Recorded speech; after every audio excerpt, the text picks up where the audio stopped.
listening to the new sound of Fever. Everybody move now, get in the groove now. Yeah, Fever FM happening.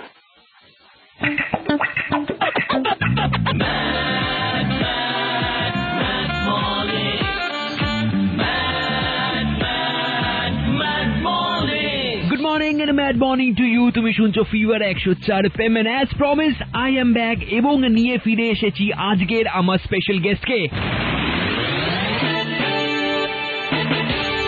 পুজো মানেই ঘোরাঘুরি, পুজো মানেই আনন্দ, পুজো মানেই খাওয়া দাওয়া। আমরা যারা দর্শনার্থী আমাদের জন্য এটা রিয়ালিটি, কিন্তু এইটা থেকে বেরিয়েও একটা গ্রুপ অফ মানুষ আছে যাদের পুজো কিন্তু চরম ব্যস্ততার মধ্যে কাটে। আমি যদি পুলিশের কথা ধরি, তাদের পুজো চরম ব্যস্ততার মধ্যে দিয়ে কাটে। তাছাড়াও আরো একটা গ্রুপ অফ পিপল যারা হলো ক্লাব কর্মকর্তা, ক্লাব কর্তৃপক্ষ, যারা এই পুরো পুজোগুলোকে অর্গানাইজ করছে, এত মানুষের জন্য ওপেন করে দিচ্ছে, তাদেরও কিন্তু পুজোটা বেশ ব্যস্ততার মধ্যে দিয়ে কাটে। কিন্তু তাছাড়াও আরো কিছু মানুষ আছে যাদের রেকগনিশন পাওয়ার জন্য এই কর্মকর্তারা কিন্তু থ্রু আউট দ্য ইয়ার কাজকর্ম করেন। সেরকমই একজন মানুষ এই মুহূর্তে আমার সঙ্গে স্টুডিওতে রয়েছে, ফিভার 104 FM স্টুডিওতে। Jayanta Ganguly, president of Lions club of Kolkata royal benches. Welcome to fever 104 FM। স্বাগত আপনাকে। ফর দ্য ফার্স্ট টাইম আপনার সঙ্গে কথা বলছি স্টুডিওতে বসে। এর আগেও আমরা কথা বলছিলাম, মানে তুমি যে শুনছো এই মুহূর্তে তোমাকে বলি, এর আগেও আমরা কথা বলছিলাম।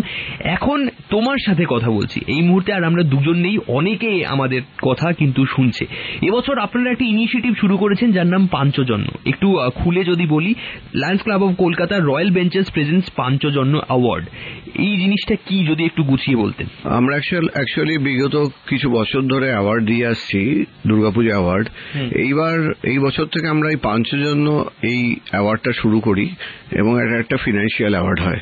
আচ্ছা, যেটা অন্যবারে আমরা মেমেন্টো অ্যাওয়ার্ড করতাম, এখন এটাকে ফিনান্সিয়াল অ্যাওয়ার্ড করি। আমাদের এখানে 6টা পুরস্কার আছে, 50,000 টাকা করে একটা সেরা পুরস্কার। আচ্ছা, এই পুরস্কারগুলোর যে ক্রাইটেরিয়াগুলো রয়েছে, সে ক্রাইটেরিয়াগুলো একটু আলাদা, অন্য টাইপের। আমরা চাই যে সমাজের যারা, গ্রামের যারা শিল্পীরা রয়েছে, তারা এখানে এসে যারা কাজ করছে, তাদের মধ্যেই যেন এখানকার এত কোটি টাকার বিজনেসটা ডাইভার্ট হয়। এখানে একটা জায়গায় যেন এটা কোনো জায়গায় যেন সীমাবদ্ধ না থাকে। এবং এখানে আমরা কম বাজেটের পুজো মণ্ডপ বা শিল্প, এটাকে আমরা রেকগনাইজ করছি। এবং তার সঙ্গে সঙ্গে বাজেটটা আমাদের কাছে কোনো ব্যাপার নয়। এখানে বাজেটটা আমার কম বাজেটে ভালো পুজো হলে সেই পুজোটাকেই আমরা রেকগনাইজ করব। সারা বছর যারা কাজ করছে সমাজের জন্য, তাদের জন্য রেকগনাইজ করব। যে জিনিসগুলো দিয়ে তারা কাজ করছে সেই জিনিসগুলো আমাদের পরিবেশ বান্ধব কিনা তার উপরে আমরা কাজ করব। তা পাঞ্চজন্যটাকে আমরা শুরু করেছি এই বছর থেকে, এবং পাঞ্চজন্যটার উদ্দেশ্যটাও একটু অন্যরকম রয়েছে। পাঞ্চজন্য নামের উদ্দেশ্যটাও একরকম, বিষ্ণু অবতার কৃষ্ণের এটা পাঞ্চজন্য। এর থেকে একটা ধ্বনি, আদি ধ্বনি যেটা ওম, যেটা উৎপন্ন হয় বা হয়, সেটাকে আমরা, এটা আমাদের হিন্দু, বৌদ্ধ, জৈন সবারই একটা আদি শব্দ। তাই এটাকে আমি সমাজের মধ্যে একটুখানি ছড়িয়ে দিতে চাইছি।